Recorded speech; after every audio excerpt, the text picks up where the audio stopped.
Okay, before I get too far with rounding that down, let me check my shape here. Actually see how it fits. I think it could be a little narrower right in through here, so I'll bring that down some.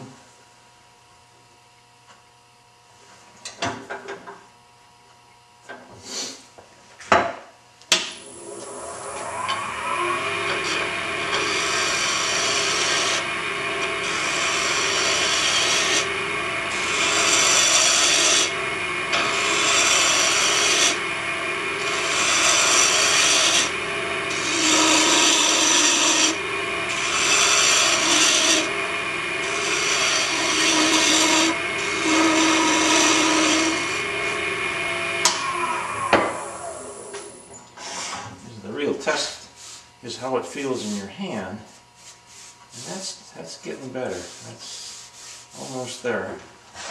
We'll take it down a little bit more.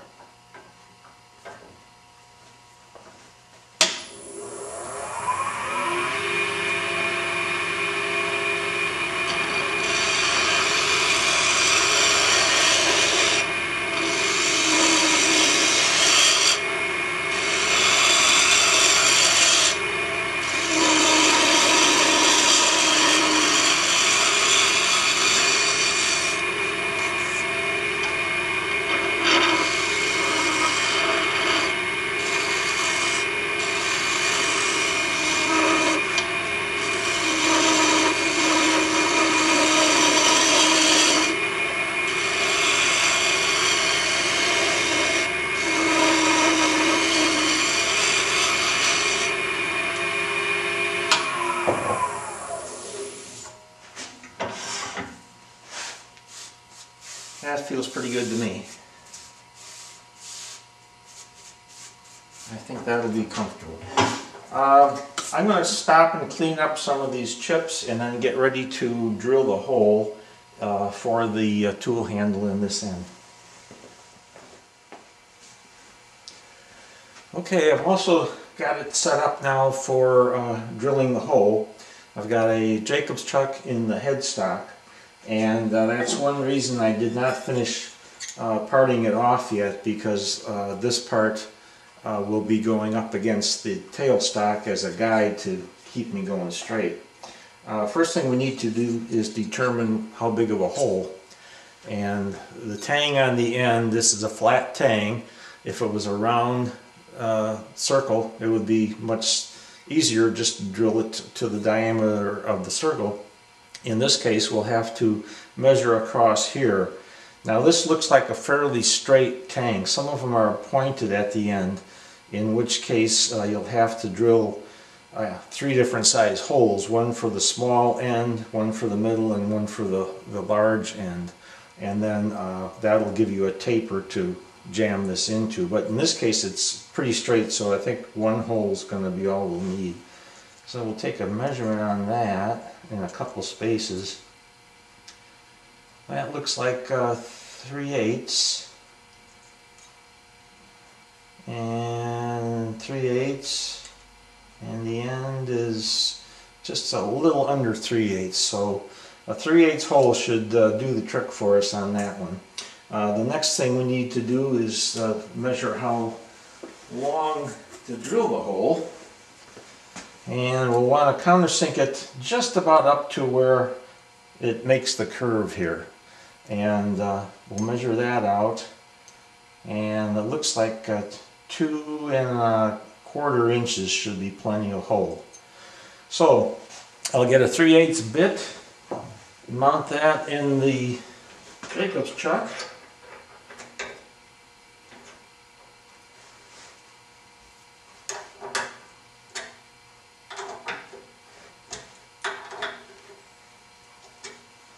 Now I'm going to get a piece of tape and mark that off at the 2 1/4 mark for depth, so I know how far down to go. And that's going to be right about there. So we're going to drill the hole up to that tape mark. What we do is we bring set this right in the dimple from the tailstock, and then bring the tailstock up to the other end. And then that's going to be our guide. What we're going to do is we're going to turn the lathe on and slow the speed down to maybe 500 and so, and we're going to get this running straight, and then grab it with my hand and crank in, and then let go, and you can see that it's running straight, so you know you're going true. So just grab and crank. I had a little camera mishap there, so part of the drilling didn't come out, but I think I was able to salvage enough that you got the idea. You got the idea of how to do it. It's just a matter of pushing it on and drilling it, and that's all there's to it. And you can see maybe you can't see, but hopefully the hole is perfectly centered in the middle there. It looks pretty good from my eye. The next step is to clean this up and remove the Jacobs truck and the drill.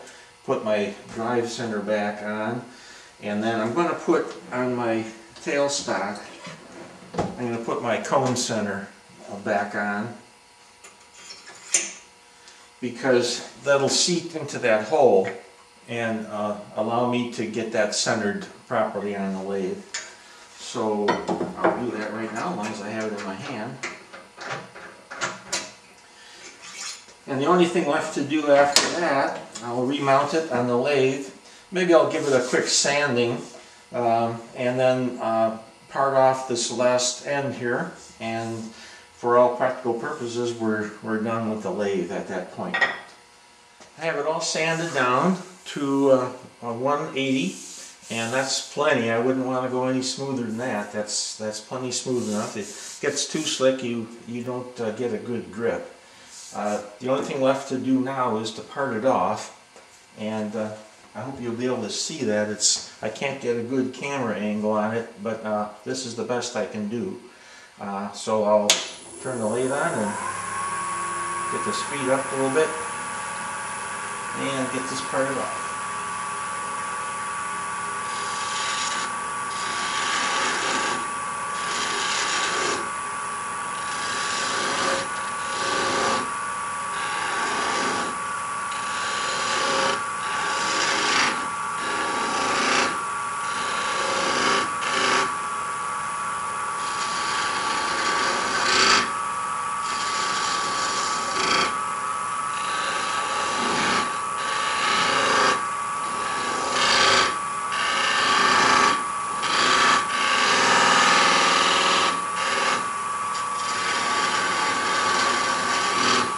At the same time I part off, I complete rounding off the bottom